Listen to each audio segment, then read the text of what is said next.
Alright guys, welcome back. तो guys हम पढ़ रहे थे यहाँ पे ट्रिग्नोमेट्री, जो क्लास 10 का एक इम्पॉर्टेंट चैप्टर है। और यहाँ पे हम पर्टिकुलर डिस्कस कर रहे थे एक्सरसाइज 8.4। ठीक है, हमने क्वेश्चन 5 उठाया था और इसमें जो पार्ट है, पार्ट फर्स्ट से लेकर पार्ट 10 तक हम इनको डिस्कस कर रहे थे। यहाँ पे we have already discuss part first, part second, third and fourth. ठीक है, तो अब हम क्या डिस्कस करने वाले हैं यहाँ पे, today we will discuss and this video part 5 का हम यहाँ पे डिटेल में डिस्कस करने वाले हैं। ठीक है ना, मैं बताऊंगा कौन सी ट्रिक की बदौलत हम उसको अच्छी तरह से क्रैक कर पाएंगे, और जो भी बाकी चीज़ जरूरत पड़ेगी तो हम यहाँ पे डेफिनेटली उसको यहाँ पे लर्न करेंगे। तो चलिए स्टार्ट करते हैं इस वीडियो को with question number 5 and part number 5। यहाँ पे आप देख सकते हैं मैंने ऑलरेडी पहले से ही आपके लिए लिख लाया ताकि हमारा टाइम सेव हो पाए। ऑफकोर्स क्या कहता है, पहले मैं आपको थोड़ा सा इसको ओवरऑल व्यू दे देता हूँ। ये कहता क्या है, कहता है क्वेश्चन क्या कहता है, देखो क्वेश्चन पढ़ लेते हैं पहले। cos a minus sine A plus 1 क्या है, cos a minus sine A plus 1 divided by cos a plus sine A minus 1। तो हमें इसको किसके बराबर करना भाई, हमें करना है इसको cosec a plus cot a। तो हमें सबसे पहले क्या करना है, ये जो टर्म है मतलब ये हमारा जो लेफ्ट हैंड साइड है इसको किसी में कन्वर्ट करना है, हमें राइट हैंड साइड में कन्वर्ट करना है। इतना क्लियर आपको अच्छी तरह से, ठीक है।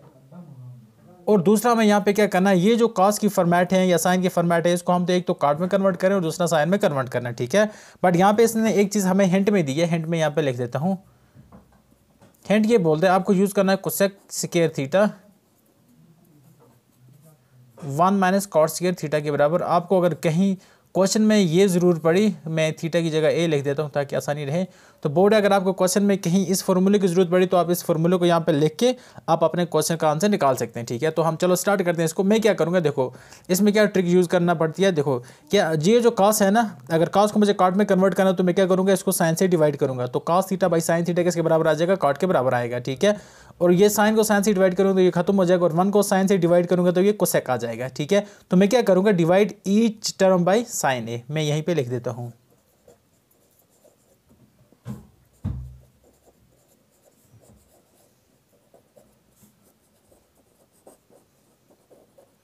मैं सभी टर्म के से डिवाइड कर देता हूँ साइन ए से, तो लिख देते हैं cos A divided by sine A. I hope इतना क्लियर होगा थोड़ा सा, ठीक है ना। ये थोड़ा सा मूव कर रहा है यहाँ पे स्टैंड, चलो इग्नोर करते हैं इसको।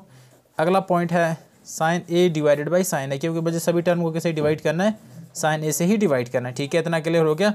क्या कहता है, +1 की नीचे में क्या लिखूंगा, साइन ए लिखूंगा। ठीक है, इसको भी साइन ए से ही डिवाइड करना है। ठीक है, और होल डिवाइडेड बाई मैं क्या लिखूंगा, cos A divided by sine A plus sine A divided by sine A minus 1 divided by sine A. हमारा जो क्वेश्चन था, मैंने सभी नीचे जो सभी टर्म थे उनके नीचे मैंने क्या लिख दिया, यहाँ पे साइन ए लिख दिया। ठीक है, अब मैं इसको फर्दर लेके जाऊँगा। यहाँ पे मैं एक डिवाइड कर देता हूँ इस पेज को ताकि हम आगे इसको फर्दर यूज़ कर पाएँ। ठीक है, अब बताओ कि इसमें स्टार्ट करता हूँ। ठीक ना, कॉस ए बाई साइन ए किसके बराबर है भाई, ये कॉट ए के बराबर आ जाएगा। ठीक है, कॉट ए माइनस साइन से मैं साइन को काट देता हूँ तो क्या बचेगा, 1 बचेगा। 1 बाई साइन ए होता है कोसेक के।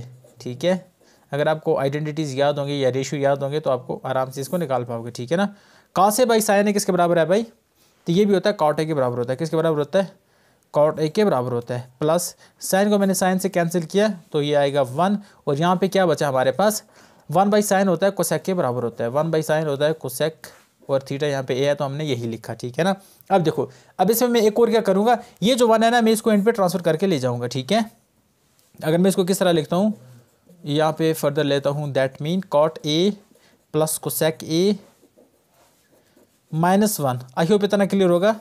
तो मैं नीचे जो डिनोमिनेटर है उसके साथ कुछ भी नहीं करने वाला भाई, उसको मैं सेम टू सेम रखूँगा। ठीक है, डिनोमिनेटर मैंने सेम टू सेम रखा है, न्यूमिनेटर को मैंने एक को एंड पे ट्रांसफर कर दिया है। अब यहाँ पे हमें हिंट दिया था, तो चलो ये टाइम आ गया उस फॉर्मूले को यूज़ करने का।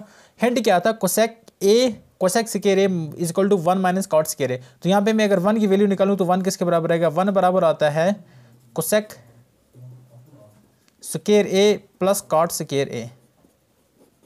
ठीक है, हमारे पास फॉर्मूला थोड़ी सी गड़बड़ी, ये प्लस है। ठीक है ना, तो इस साइड जब जाएगा तो ये माइनस बन जाएगा। इतना क्लियर है आपको, कोसेक स्क्वायर थीटा बराबर होता है 1 प्लस कॉट स्क्वायर थीटा के बराबर। तो अगर हमें यहाँ पे 1 निकालना तो हम कॉट को इस साइड लाएंगे, तो जब ये इक्वल के साइड आएगा तो इसका जो प्लस साइन है वो माइनस में कन्वर्ट हो जाएगा, तो हमारा ये फॉर्मूला बन जाएगा ओवरऑल। ठीक है, अब मैं ये जो 1 है हमारे पास, याद रखना ये जो वाला 1, अगर आपको दिखा नहीं है तो मैं यहाँ पे दिखाने की कोशिश करूँगा। हमारे पास ये जो वाला 1 है ना, इसकी जगह हम क्या ये वाला इस 1 की वैल्यू पुट कर देंगे। आई होप इतना क्लियर होगा। तो चलिए देख लेते हैं, यहाँ पे मैं इसको डालने की कोशिश करूँगा। ठीक है, मैं लिख देता हूँ numerator cot a plus cosec a, ठीक है, माइनस, अब ये जो 1 है ना, यहाँ पे देखेंगे आप, ये जो 1 है ना भाई, इसकी वैल्यू हम क्या लिखेंगे, कोसेक स्क्वायर ए माइनस कॉट स्क्वायर ए लिख दूँ यहाँ पे मैं, आसानी जाके बनी रही आप लोगों के लिए पे। ओके, मैं चाहता हूँ कि आपको पूरा का पूरा नज़र आए, तो of course now it's better. मैं क्या लिखूँगा, कोसेक स्क्वायर ए माइनस कॉट स्क्वायर ए, और हमारा जो डिनोमिनेटर है उसमें कोई चेंजिंग नहीं है, वो सेम टू सेम रहेगा, वो है cot a plus 1 minus cosec a. इतना ठीक है, क्लियर है 100%, इसमें कोई आपत्ति नहीं होना चाहिए। तो मैं क्या करूंगा, यहाँ पे देखो हमारे पास ए स्क्वायर माइनस बी स्क्वायर, हमारा क्या बनता है, A square minus B square का फार्मूला बनता है। तो मैं चलो फार्मूला अप्लाई कर देता हूँ। यहाँ पे क्या लिखूंगा मैं, यहाँ पे cot a plus cosec a, ये ऐसे ही रहने वाला है, और ब्रैकेट के अंदर मैं क्या लिखूंगा, A square minus B square किसके बराबर होता है भाई, वो होता है A plus B and A minus B, A plus B and to A minus B होता है A square minus B square. तो ए है यहाँ पे कोसेक थीटा और बी है कॉट थीटा, तो मैं लिखूंगा cosec A minus cot A into cosec A plus cot A, और जो हमारा डिनोमिनेटर है उसको तो कुछ चेंज नहीं करना, डिनोमिनेटर मुझे ऐसे ही लिखना है, ठीक है ना, जैसे तरह ये है इसी तरह मैं डिनोमिनेटर लिखूंगा, इसमें कोई चेंजिंग नहीं करूंगा, ठीक है। ऑलराइट, हो गया। तो मैं cot a minus cosec A plus 1 लिख दूँ तो कोई टेंशन नहीं बनेगी, प्लस आगे मैं पीछे लिख सकता हूँ, प्लस 1 को आगे पीछे लिख के मतलब कहीं भी उसको मैं एडजस्ट कर सकता हूँ। Okay, don't worry. अब देखो cot a plus cosec a, जहाँ पे भी है cot a plus cosec a, तो इसको मैं कॉमन ले सकता हूँ, ठीक है। तो मैं इस टर्म को कॉमन लेता हूँ, cot a plus cosec a हो गया ये भाई। अगर इसको मैं कॉमन लूँगा तो क्या बचेगा, यहाँ पे बचेगा कोसेक ए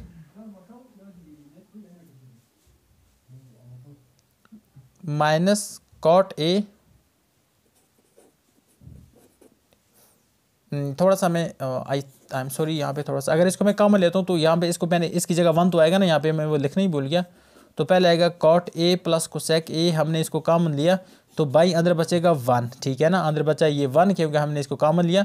तो अगर इसको हम कॉमन लेंगे तो ये भी कॉमन आएगा, तो सिर्फ ये बचेगा 1 माइनस, ठीक है ना, 1 माइनस क्या बचेगा, cosec A minus cot a, ठीक है ना।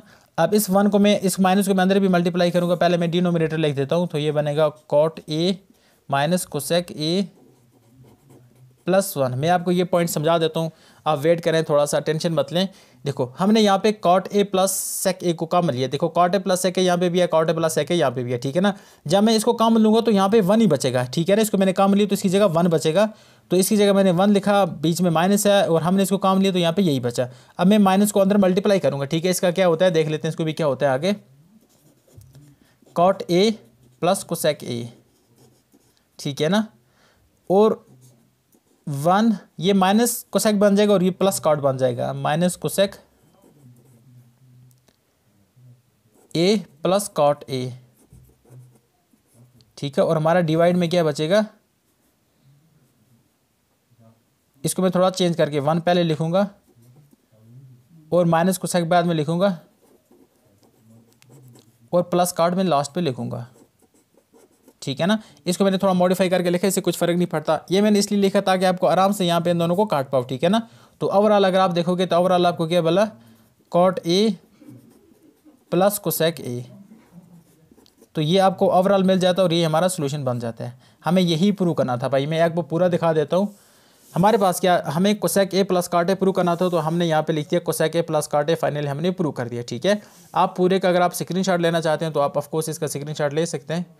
मैं इसको इस तरह रख देता हूँ, ठीक है ना।